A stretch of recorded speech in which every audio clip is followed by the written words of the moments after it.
Hello everyone, कैसे हैं आप लोग। आप सभी का बहुत बहुत स्वागत है पॉलिटेक्निक इंटरेस्ट के नंबर वन चैनल रेसा एकेडमी पर। मैं प्रभात सिंह आप सभी का स्वागत करता हूं थर्मोमेट्री एंड थर्मल एक्सपेंशन की क्लास में, जो कि हमारा चैप्टर नंबर 11 चल रहा है। और सभी लोग अब पढ़ने के लिए रेडी हो जाओ। अपनी कॉपी किताब नोटबुक कलम सब उठा लो, और जैसे जैसे आपको टॉपिक्स बताए जाएंगे आप नोट डाउन करते चलो, आप लिखते चलो। ठीक है। आज हमारा चौथा क्लास चल रहा है इस चैप्टर का। ठीक है, जो हमारा चैप्टर नंबर है थर्मोमेट्री और थर्मल एक्सपेंशन, इसका चौथा क्लास चल रहा है। ठीक है। चैप्टर क्या चल रहा है? थर्मोमेट्री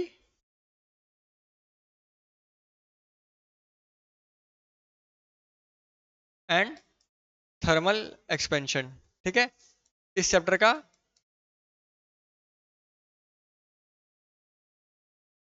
चौथा क्लास चल रहा है। तो हमने पिछले 3 क्लासों में टेम्परेचर के बारे में जान लिया था। ठीक है, टेम्परेचर के जो स्केल्स होते हैं केल्विन, फ़ारेनहाइट और सेल्सियस, उसके बारे में जाना था।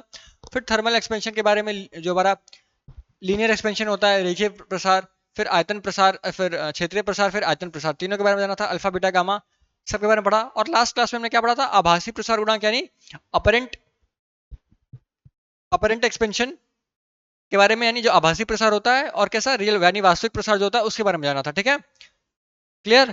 तो अब हम वहीं से शुरू करेंगे अपना। हमने आभासी प्रसार और वास्तविक प्रसार के बारे में जाना था, तो उसका एक संबंध होता है। क्या होता है? उनका एक संबंध होता है, उसके बारे में जानते हैं।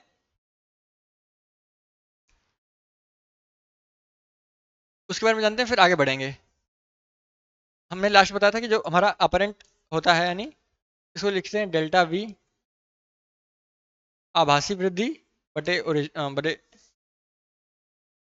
बटे आयतन गुणे डेल्टा टी। ठीक है, ये फॉर्मूला आपने लिखा था। अच्छा, और किसका लिखा था? रियल का। रियल का क्या था? डेल्टा वी, यानी आयतन में वास्तविक वृद्धि, रियल वृद्धि, वॉल्यूम इनटू डेल्टा टी। ठीक है, ये सब लोग, ये आप लोग जानते थे। और मैंने बताया था ग्लास का, यानी बर्तन का। ठीक है।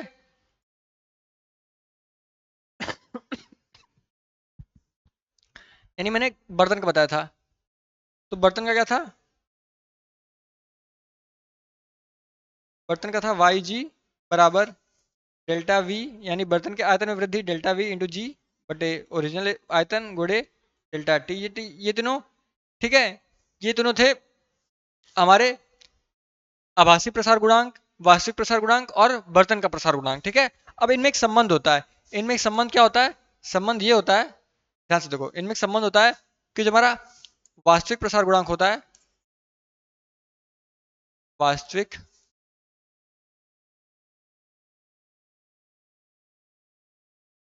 प्रसार गुणांक होता है, वास्तविक प्रसार गुणांक बराबर क्या होता है? हमारा आभासी प्रसार गुणांक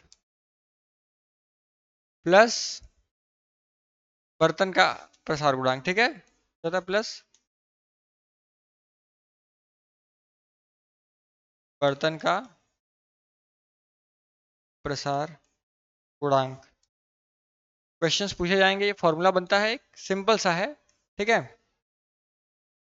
यानी वास्तविक प्रसार गुणांक यानी वाई रियल, वाई मतलब ओमेगा। ठीक है, यानी वाई रियल बराबर क्या हो जाएगा हमारा? ध्यान से देखिए, अपरेंट प्लस ग्लास का। ठीक है, ये फॉर्मूला आप लोग रखेंगे याद। क्लियर। तो कल का ये बच रहा था, ये आप लोग याद रखेंगे। अब हम आगे क्या पढ़ने वाले हैं? आगे पढ़ने वाले हैं ताप के साथ घनत्व का क्या परिवर्तन होता है। देखो, ताप के साथ किसी भी द्रव के आयतन में तो वृद्धि होती है, आप लोग समझ गए। लेकिन ताप के साथ उसके घनत्व में क्या परिवर्तन होता है, ये भी जानना जरूरी है। ठीक है, बताओ। तो लिखो, ताप के साथ घनत्व परिवर्तन। ताप के साथ घनत्व का परिवर्तन, हेडिंग डालो। ये आप लोग समझ गए ना, इसमें कुछ खास नहीं था। ठीक है। अ- अब आप लोग बताइए कि आप लोग को जो पुराना 3 क्लासेस पढ़ाई गई हैं वो सारे क्लासेस समझ में आई हैं कि नहीं। एक बार सब लोग कमेंट करके बताएंगे कि हाँ पुरानी क्लासेस समझ में आई हैं, पुरानी क्लास में हम लोग को समझ में आई हैं। चलो, तो बढ़ते हैं किसकी तरफ? कि ताप के साथ, टेम्परेचर के साथ किसमें डेंसिटी में क्या परिवर्तन होता है? ताप के साथ द्रव के घनत्व में परिवर्तन।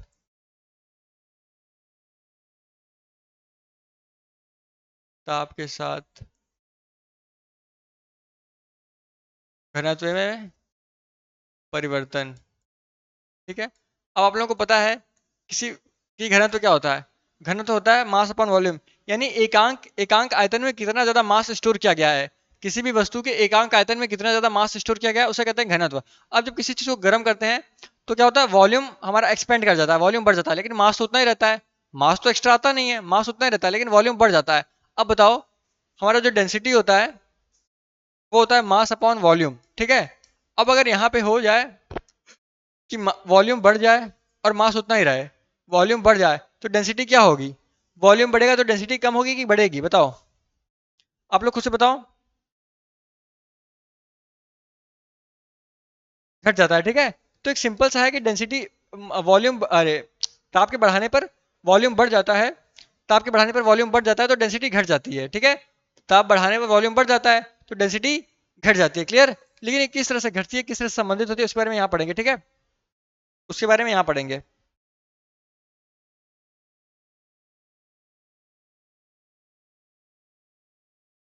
यानी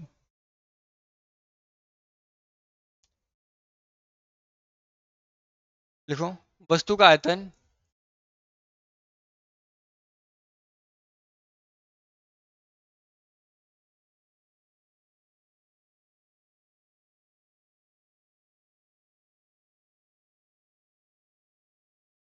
वस्तु का आयतन ताप बढ़ने पर बढ़ता है,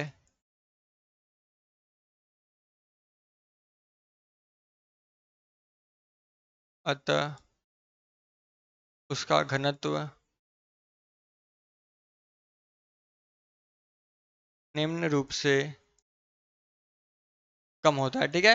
अब कम तो होता है, किस प्रकार से कम होता है ये भी देखना है, ठीक है। निम्न रूप से कम होता है। मैं आपको दोबारा बता दूं कि जो हमारा डेंसिटी होता है, जो हमारा डेंसिटी होता है वो होता है मास अपॉन वॉल्यूम, ठीक है। डेंसिटी बराबर क्या होता है, मास अपॉन वॉल्यूम। तो हमारा वॉल्यूम जो गर्म करने पे बढ़ जा रहा है, वॉल्यूम क्या हो रहा है, बढ़ जा रहा है, लेकिन मास तो उतना ही है। अगर वॉल्यूम बढ़ गया और मास उतना है, अगर मास कांस्टेंट है और वॉल्यूम बढ़ गया तो डेंसिटी क्या होगा, डेंसिटी घट जाएगी। होता है ना कि density is inversely proportional to volume. जो डेंसिटी होती है, जो घनत्व होता है, वो वॉल्यूम यानी आयतन के विद्युत क्रमानुपाती होती है, यानी आयतन घटेगा तो डेंसिटी बढ़ेगी और डेंसिटी घटेगा तो आयतन बढ़ेगा। लेकिन यहाँ पे क्या होता है, आयतन बढ़ जा रहा है तो मतलब डेंसिटी घटेगी, ठीक है। आयतन के बढ़ने पर डेंसिटी घटेगी, क्लियर है। उसके लिए एक सूत्र होता है, उसी सूत्र को हम लिखेंगे।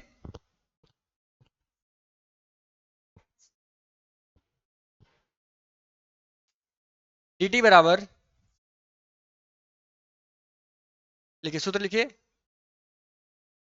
dt बराबर D not one plus omega T, ठीक है। ये क्या हो जाता है, ये हमारा फॉर्मूला होता है, ये हमारा क्या हो जाता है, यही हमारा फॉर्मूला हो जाता है। सॉरी, वन प्लस नहीं, वन माइनस, यहाँ पे कम होता है ना, यहाँ पे कम होता है, वन माइनस, वन माइनस, ठीक है। dt मतलब बाद में डेंसिटी कितनी होगी, ठीक है। यानी एक एक इनिशियल का मतलब समझाता हूँ। बाद में डेंसिटी कितनी हो जाएगी, और डी नॉट क्या है, शुरू में कितनी थी, और गामा क्या है, आयतन प्रसार गुणांक, और टी क्या है, तापमान, ठीक है। ताप क्या है, टेम्परेचर। लिखो,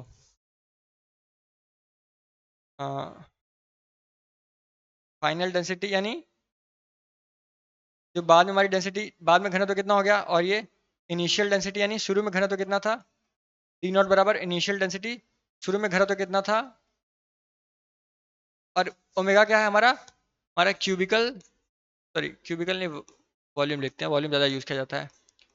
वॉल्यूम एक्सपेंशन कोफिशिएंट यानी आयतन प्रसार गुणांक, उस द्रव का आयतन प्रसार गुणांक, वॉल्यूम एक्सपेंशन कोफिशिएंट, और टी क्या है, टेम्परेचर, ठीक है। टी क्या है, तापमान, ये समझ गया।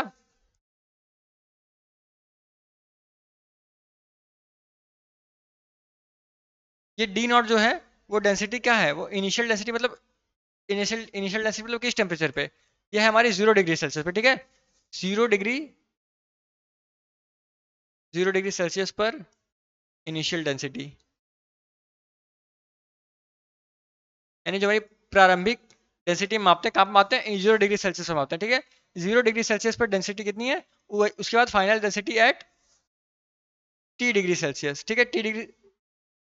T डिग्री सेल्सियस पे हमारी डेंसिटी कितनी हो जाएगी, 0 डिग्री से बढ़ाकर हम T डिग्री सेल्सियस पे आएंगे तो हमारी डेंसिटी D0 से DT तक बढ़ जाएगी, ठीक है। किस फॉर्मूले से, इस फॉर्मूले से, क्लियर है, इस फॉर्मूले से। तो ये होता है, ऐसे होता है हमारा ताप के साथ घनत्व का परिवर्तन, ठीक है। ताप के साथ घनत्व का परिवर्तन ऐसे ही होता है, क्लियर। अच्छा, ये बेसिकली किसमें होता है, ये होता है ठोस और द्रव में, ठीक है। ये हमें किसमें देखने को मिलता है, ठोस में भी और द्रव में भी। गैसों में घनत्व जो होता है वैसे ही बहुत कम होता है, गैसों में घनत्व वैसे भी बहुत कम होता है, और ताप बढ़ाने पर भी कम ही होता है। लेकिन ये इस फॉर्मूले से हमें किसी ठोस और द्रव में देखने को मिलता है, ठीक है। इस फॉर्मूले से हमें ठोस और द्रव में देखने को मिलता है, क्लियर।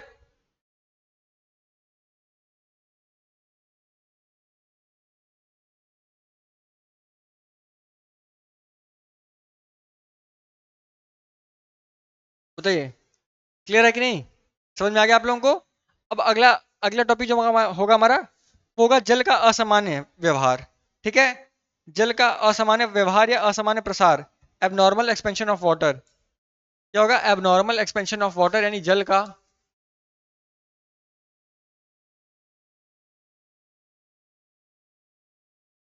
असामान्य व्यवहार। अब नॉर्मली हम लोगों को क्या पता है कि किसी चीज़ का टेम्परेचर बढ़ाते हैं तो उसमें एक्सपेंशन होता है, ठीक है। लेकिन वाटर के साथ थोड़ा सा दिक्कत है। वाटर के साथ दिक्कत क्या है कि 4 डिग्री सेल्सियस तक तो वो नॉर्मल रहता है, ठीक है। उसके बाद अगर उसका तापमान घटाएंगे तो उसका जो वॉल्यूम होना चाहिए वो क्या होना चाहिए, कम होना चाहिए। तापमान घटने पर आयतन कम होता है, तापमान बढ़ाने पर आयतन बढ़ता है, तापमान घटाने पर आयतन कम होता है, यही यही लॉ है। लेकिन जल के साथ हर जगह तो नॉर्मल होता है, लेकिन 4 डिग्री सेल्सियस के बाद थोड़ा दिक्कत हो जाती है। 4 डिग्री सेल्सियस से जब उसका तापमान कम करते हैं हम, यानी 4 डिग्री सेल्सियस से नीचे लाते हैं, तो उसका आयतन क्या होना चाहिए, घटना चाहिए। लेकिन उसके आयतन में वृद्धि देखी जाती है, इसी को क्या कहते हैं, जल का असामान्य प्रसार। तो जल जो होता है हमारा, वाटर होता है, जो जल तो असल में जीवन है, लेकिन जल एक अजीब तरह का व्यवहार करता है, जो कि साइंस जिसको समझ नहीं पाता है, ठीक है। अभी तक फिजिक्स बस ये मान के चलता है कि जल की प्रॉपर्टी है। अब ऐसा क्यों करता है जल, दैट्स स्टिल मिस्ट्री, क्लियर।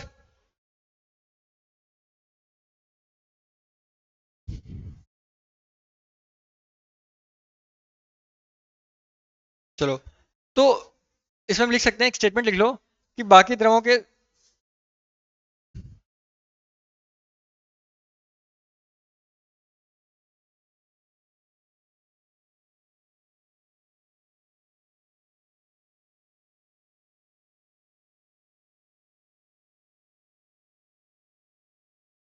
अन्य द्रवों के विपरीत, अन्य द्रवों के विपरीत, अन्य द्रव मतलब क्या कि गर्म करोगे तो उसमें एक्सपेंशन होगा। जल को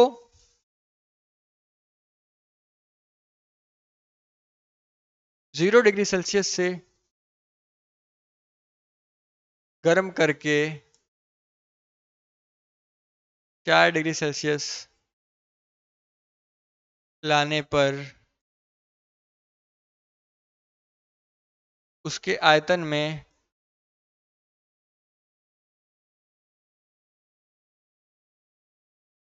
कमी देखी जाती है, ठीक है।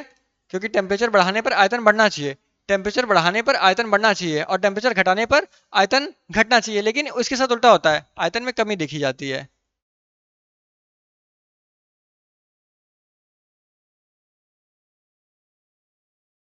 इसी को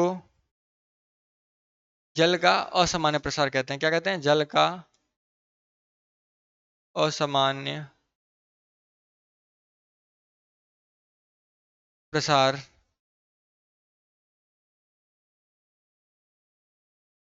कहते हैं। अगर जैसे बाकी कोई द्रव, जैसे तुम मरकरी ले लो, ठीक है। तो मरकरी को जब 0 डिग्री सेल्सियस से 4 डिग्री सेल्सियस तक ले आओगे तो वो फैलेगी। वो क्या करेगी, वो फैलेगी। लेकिन पानी के साथ उल्टा होता है, उसको 0 से 4 डिग्री तक ले आओगे तो वो सिकुड़ जाएगी, यानी उसका आयतन कम हो जाएगा, उसका वॉल्यूम कम हो जाएगा, ठीक है। इसी को क्या कहते हैं, इसी को कहते हैं 4 डिग्री सेल्सियस से, ठीक है।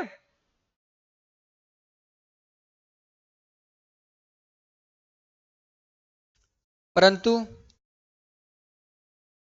4 डिग्री सेल्सियस के बाद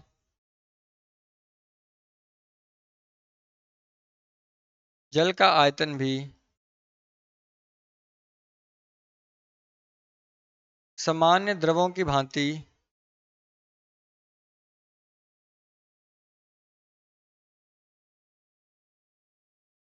बढ़ने लगता है, ठीक है। यानी मतलब 4 डिग्री सेल्सियस तक इसके नखरे होते हैं, उसके बाद नॉर्मल हो जाता है सबकी तरह, ठीक है, बढ़ने लगता है।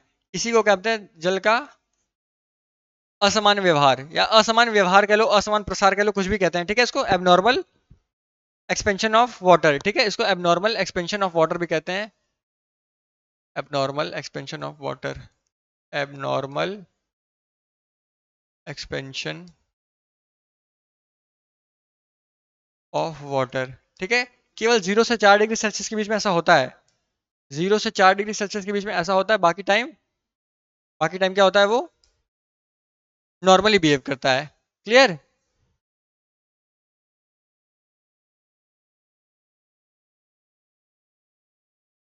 अच्छा, एक और, कि 4 डिग्री सेल्सियस पर जल का जो घनत्व होता है, 4 डिग्री सेल्सियस पर जल का घनत्व अधिकतम होता है, ठीक है। जल का घनत्व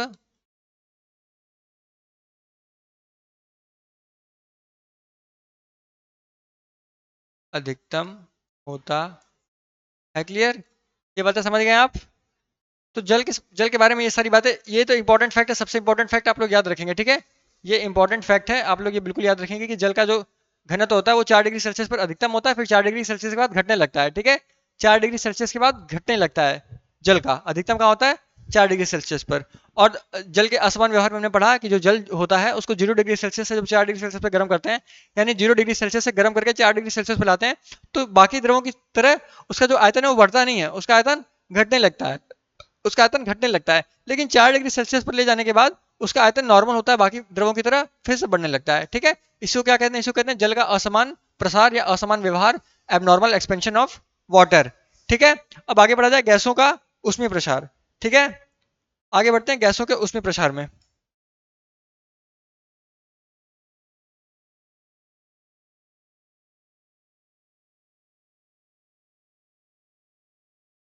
देखो, जब भी हम गैस को उष्मा देते हैं, ठीक है, गैस का जब भी टेम्परेचर बढ़ाते हैं तो दो चीजें होती हैं। एक, जब भी गैस का टेम्परेचर बढ़ाते हैं तो एक तो उसका वॉल्यूम जो होता है वो घट जाता है, ठीक है। जब भी जब भी गैसों को हम उष्मा देते हैं, सॉरी, घट जाता है मैं बोल रहा हूँ, जब भी गैसों को उष्मा देते हैं यानी टेम्परेचर बढ़ाते हैं तो वॉल्यूम बढ़ जाता है, ठीक है। क्या होता है, वॉल्यूम बढ़ जाता है। लेकिन उसका दाब क्या होता है, उसके दाब में आ जाती है कमी, ठीक है, उसके दाब में आ जाती है कमी। क्लियर है। उसके दाब में आ जाती है कमी। तो जो गैसों में उष्मा का क्या प्रभाव पड़ता है, दो प्रभाव प्रभाव पड़ता है, एक तो उष्मा का, एक तो दाब पर, और एक उसके आयतन में, ठीक है। एक उसके आयतन में और एक उसके दाब पर। क्लियर। इसका प्रभाव दो तरह का पड़ता है, एक तो आयतन में, जैसे सबका बढ़ता है वैसे आयतन का प्रभाव आयतन में, और दूसरा प्रभाव पड़ता है दाब यानी प्रेशर में, इसका दाब में। अब एक फॉर्मूला इसके लिए होता है, आयतन आयतन में के लिए, और एक दाब के लिए। जैसे फॉर्मूला हमने वहां पढ़ा था ना, किसके लिए, इसके लिए देखो, ये डेंसिटी के लिए डी टी बराबर D not one minus omega T, वैसे क्या होता है, वैसे होता है एक प्रेशर के लिए और एक वॉल्यूम के लिए।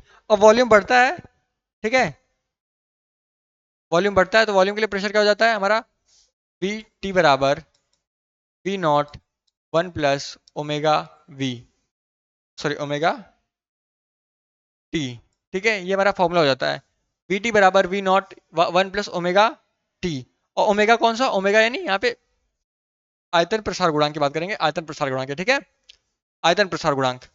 क्लियर। ये हमारा फॉर्मूला हो जाता है, यानी v is equal to V naught one plus omega V into delta T. अब v क्या है भाई, 0 डिग्री सेल्सियस पर, और 0 डिग्री सेल्सियस पर आयतन, और t क्या है, t डिग्री सेल्सियस पर आयतन, ठीक है। तो ये हमारा फॉर्मूला हो जाएगा, इस फॉर्मूला को सब लोग करेंगे नोट।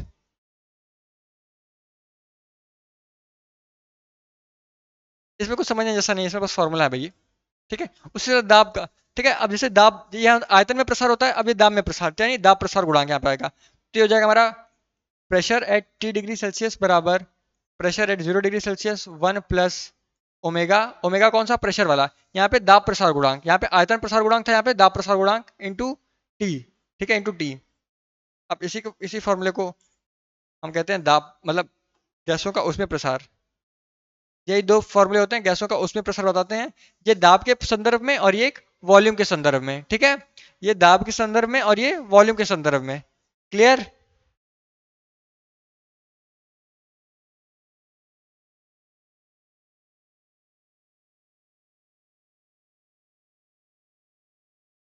समझ में आ रहा है ना?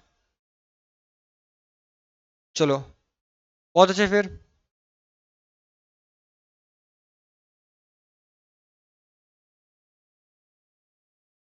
चलो, तो ये चैप्टर ऑलमोस्ट हमारा खत्म हो चुका है। अब एक चाहे तो एक छोटा सा टॉपिक और है, हालांकि उसका कोई विशेष महत्व नहीं है, क्योंकि इस टॉपिक के अकॉर्डिंग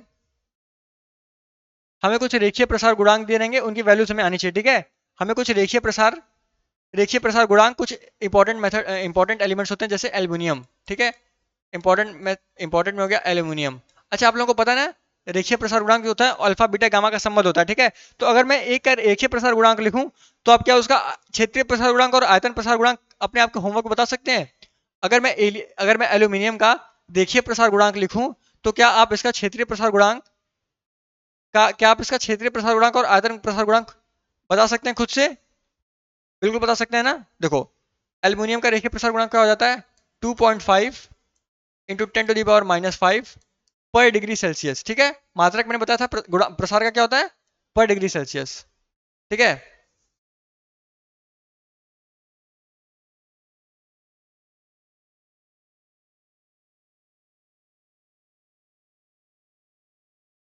एल्यूमिनियम का ही हो गया। तो अब आप लोगों को क्या बताना है?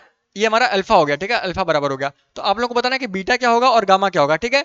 बीटा और गामा आप लोगों का होमवर्क है। जैसे एल्यूमिनियम के लिए क्या होता है? 2.5 इंटू 10⁻⁵, ठीक है। सॉरी सॉरी, पर डिग्री सेल्सियस नहीं होगा, एक मिनट। पर डिग्री सेल्सियस नहीं होगा, पर डिग्री केल्विन होगा, ठीक है, पर डिग्री केल्विन होगा। क्लियर? क्योंकि हम जब ताप को मापते हैं तो उसका ऐसा यूनिट क्या होता है? केल्विन। सबको केल्विन में मापते हैं, ठीक है। एल्यूमिनियम का हो गया। अब अगर हम बात करें पीतल की, तो पीतल का कितना होता है? पीतल का होता है 1.8, ठीक है। पीतल का होता है 1.8 अल्फा, ठीक है। आपको बीटा और गामा निकालना है, इंटू 10⁻⁵ सबका -5 ही होता है पर यूनिट केल्विन। और पीतल के बाद लोहा, लोहा की बात करें तो लोहा क्या होता है? 1.2, 1.2 इंटू 10⁻⁵ पर यूनिट केल्विन। तो इन सब चीज़ों का आपको, जो मेन मेन ऑब्जेक्ट्स हैं, आपको याद होना चाहिए, ठीक है। जैसे तांबा, तांबा भी होता है 1.7, तांबा का होता है 1.7। और अलग अलग बुक में आपको ये थोड़ा बहुत ऊपर नीचे मिल सकता है, घबराने की बात नहीं है, सब एक ही होता है तांबा। और फिर चांदी की बात कर लेते हैं। चांदी, चांदी का कितना था? 1.9 इंटू 10⁻⁵ पर यूनिट केल्विन, ठीक है। ये प्रसार होता है, ये प्रसार गुणांक अल्फा की वैल्यू में बता रहा हूँ, ठीक है। अल्फा की वैल्यू में बता रहा हूँ आपको। चांदी, सोना में प्रसार कम होता है, ठीक है। अगर आप चांदी और सोना को साथ में गर्म करेंगे, तो चांदी अधिक फैलेगी और सोना कम फैलेगा, ठीक है। तो सोना का इससे कम होता है, सोना का आई गेस 1.5 होता है, सोना यानी गोल्ड का 1.5। हालांकि आपको याद करने की जरूरत नहीं है, आपको एग्जाम में मिलेगा, ठीक है। एग्जाम में अगर क्वेश्चन आया तो उसका मिला होगा। सोना का 1.48 होता है या 1.5 होता है, मान लो 1.4 इंटू 10⁻⁻5, 5 ही मान लो,